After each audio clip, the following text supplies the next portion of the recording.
work at KeHE matters, not only to impact the lives of our retail partners and suppliers, but to make a difference in our families, our communities, and even the world. Hello, my name is Adrienne Binder, and I'm your host for Fruit of Your Labor, a KeHE podcast. We aspire to update you on what's happening at KeHE and inspire you with the amazing stories of how you are working to make lives better. Enjoy the episode.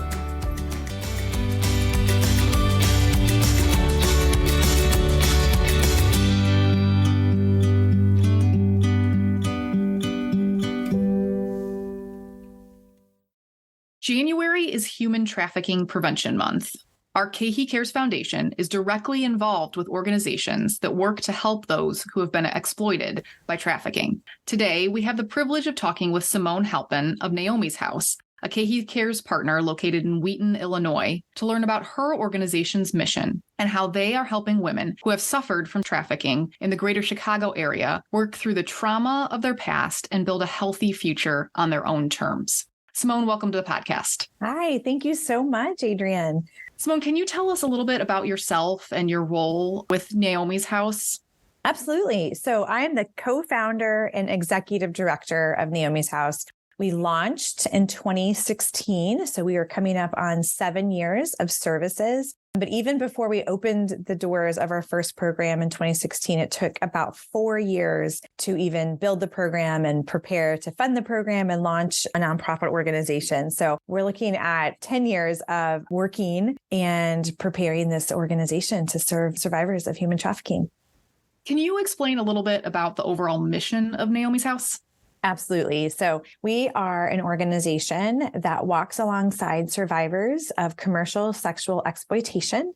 And the way we do that is in 3 different programs that we offer throughout the Chicagoland area. We have a residential program, which is called Reside, and that is where women can live in our home for up to 2 years. And she completely has every resource to start a new life and to heal from her traumatic past. We also have a day program, which is called Rise, and that's based in downtown Wheaton. And that is a comprehensive program, again, trauma-informed, that provides every resource a woman needs to restart her life after sexual exploitation. And then we have 2 drop-in centers, and those are called Reset. And one's located downtown Chicago. The other one is downtown Elgin. And both of those programs offer women emergency resources, kind of low barrier resources that help provide what she needs as she's considering leaving a life of exploitation, and gives her some tangible things that make that journey exiting the life of human trafficking a little bit easier. Since 2016, we've grown to what we are today, which we served 194 women in 2023 throughout the Chicagoland area.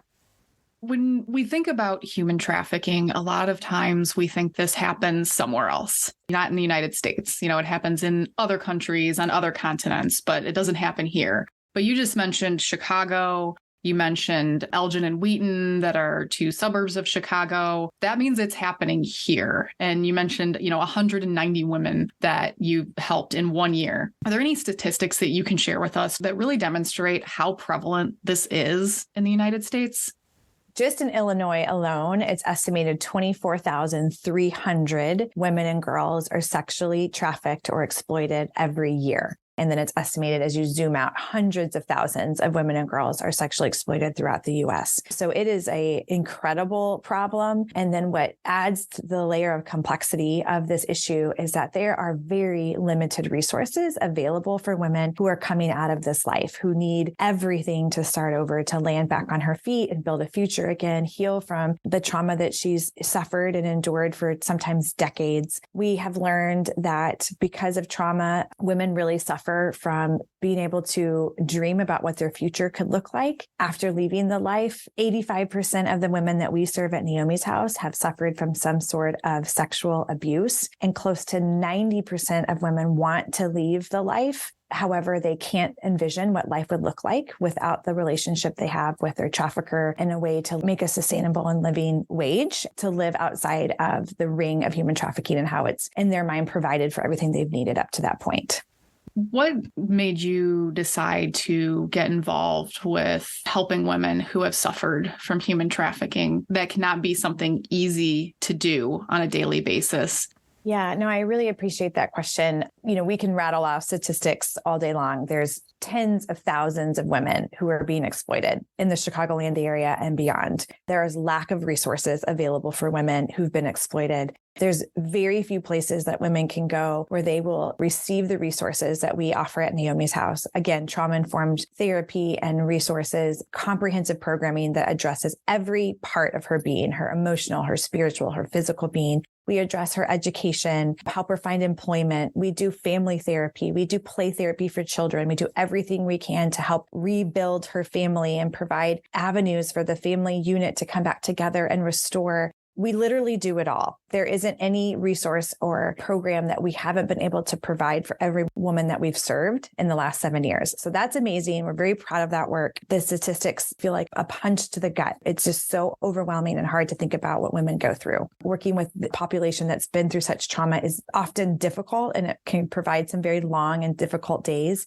The reason that I'm involved, the reason that our team continues to be involved is because every single woman that has been commercially sexually exploited and trafficked deserves a new start. There's nothing that she did to deserve what she's experienced and what she's gone through. And so every single woman that we have the honor and the privilege to serve and to walk alongside, get to know as a human, get to know as a woman, get to know as a mom. So many women that we serve become friends of mine that, we try to do life together. I mean, every single one of them is worthy of a new start. And so we're just dedicated to provide that for her, whatever it takes to give her what she needs in order to heal from her past and be able to dream about her future again, which is a very commonality when it comes to people who have suffered from such traumas, specifically violent and sexual trauma that women experience through trafficking. They're stuck in their past, and the trauma keeps their brains and their memories locked in the past. And it truly keeps them from being able to dream about what their future could look like, and even to be present in their everyday lives so that they can live a healthy life, they can live a productive life, they can live a life that we believe that God has intended for them. So meeting each one of these women, walking alongside of them, getting to know who they are, the way that God has created them, what they would like for their future. Those are the reasons I'm involved. Those are the reasons that our staff's involved. I am a better person because of the women that I have met and the life change I have seen and the transformation I have witnessed take place in the lives of the women we've served the last 7 years. Our whole entire community is better because of women who have gone through our program and have been able to land on their 2 feet again and dream about their futures.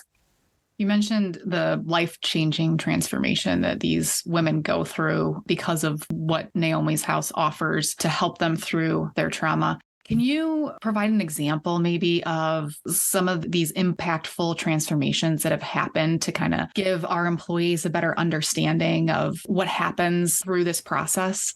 Sure. So many stories. One that comes to mind is a woman who we served. She's graduated from our programming. She was trafficked by her family, which is so hard to wrap your mind around. Unfortunately, it's also not uncommon. It happens frequently with women we serve, where it's called familial trafficking. Parents are selling their children, teenage girls, for the purpose of profit to make money. And this happened to this young woman as early as 8 or 9 years old. Her whole developmental upbringing as a young adolescent and a teenager, she had such a misunderstanding of the use of her body and the purpose for sex. And she really suffered all throughout her adolescence and teenage years through trafficking and because of sexual abuse. And so when she was finally out of her home and alone, away from the abusive people in her life, she suffered from homelessness for many years, which led to addiction, which was part of her process of coping and dealing with the pain that she had endured for so long. She eventually ended up in an apartment on her own, and she was living off of disability from government subsidies. And her trauma had a tighter grip on her than anything else that she had endured. She suffered from PTSD. She had a very difficult time being close to other people. Relationships were just so broken and skewed to her. She didn't know who she could trust. She didn't know if she had a good friend or was in any sort of friendship or relationship, what that looked like from a healthy perspective. She only knew abuse. And so she was really isolated and alone. And it's so many layers of God's miraculous hand in her life that she heard about Naomi's house. It was somebody who attends a church in the city of Chicago who heard about us. And this woman thought of our graduate and thought she needs to move to Chicago. She was out of state and I'm going to help her. The girl at church thought I'm going to help the girl who was suffering find a way to get to Naomi's house and go through this program. And so that is what happened. We were able to help provide a way for her to move here and move into our program. It took her a few months to agree to come because she was really afraid of moving. She was afraid of living in a community home. She was afraid of if she even attempted to unlock her past and heal from it, what it would do to her. It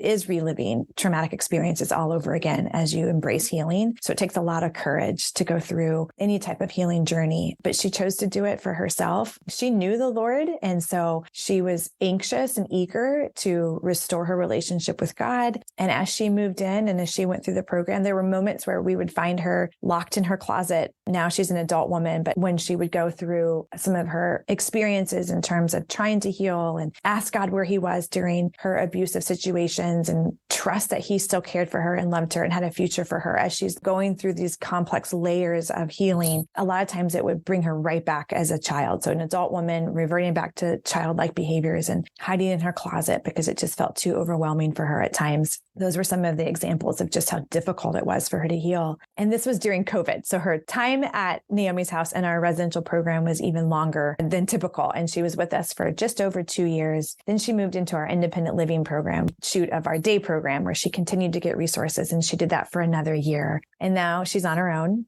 She has a full-time job. She has a community around her of safe people with authentic and healthy relationships. She was just recently baptized at her church, and she just contributes so much, not only to church and to the community, but she has helped us form ideas and policies and ways to do better programming. She's healthy again, and she's able to pay her own bills and go to work, and she has a car payment, and she's living her life. So that's just one story of many of what we see, but she's a friend of mine. I mean, she's just one of my favorite people as I've watched her just heal and become this incredible version of herself. That's such an amazing story. Sitting here listening to it, I can't even fathom what she's been through as you described that. And then to have the courage to go and get help and relive that trauma again. I mean, that had to be so incredibly difficult. And she's so lucky to, have you in Naomi's house to be able to help her through that. For our KeHE employees, we're helping support the work of Naomi's house through KeHE Cares partnership with the organization. Can you help explain a little bit for our employees how KeHE Cares contributes to Naomi's house?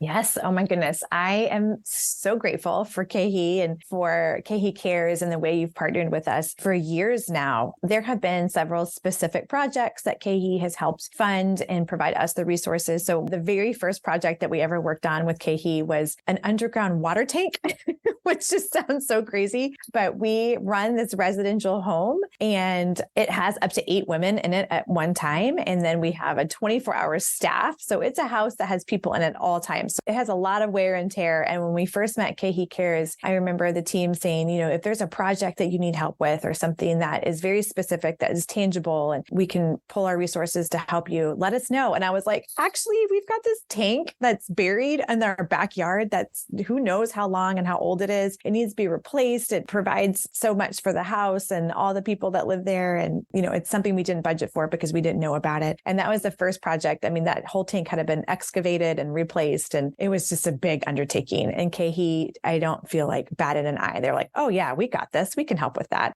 So that was amazing. That was one of our first projects that we worked on together. It sounds super unglamorous because it was like an underground tank, but it was a game changer for the organization and for what we needed for that residential program. So that was amazing. And then following those years, KeHE has been really big on helping us grow and launch new programs. So we started with residential programming, like I said, in 2016. 2015. And every year following that, we have slowly grown to meet the need. So we worked with 5 women our first year. And then you heard me say we worked with 194 women this past year. So over 7 years, going from 5 women to 194, we had to grow and we had to be strategic about how we were growing and the services we were offering women throughout the Chicagoland area and beyond. We work with women from all over the US. So KeHE has specifically said, let's partner and help you launch our reset services in Elgin, our emergency drop-in services that tell women you can come as you are. A lot of women that we work with in our reset offices, our reset programs are still struggling with substances or addiction. They might still be in a relationship with a trafficker. They might be in forced prostitution, and they can come as they are with whatever they're facing in life and meet with one of our case managers, receive services, receive therapy, receive emergency tangible things. It's a really important piece on the whole journey for a woman to know that eventually she can leave the life that she's trapped in and receive long-term services. And KeHE helped us launch just that this past year in Elgin, where we served dozens of women throughout the Elgin community and beyond, particularly Kane County. So without KeHE's partnership, without their vision of believing in the dignity of all people, there's no way we would have grown to what we have grown to even this past year. So beyond thankful for KeHE Cares. The topic of human trafficking is it's just absolutely heartbreaking. I mean, just listening to the stories that you're telling, and that, I mean, you told one story of, 200 this year and however many thousands, tens of thousands are happening around the United States every day. Some of our employees might be wondering, what can I do to help? Can you provide any advice for anyone who wants to play a role in preventing or responding to the trafficking problem in the United States?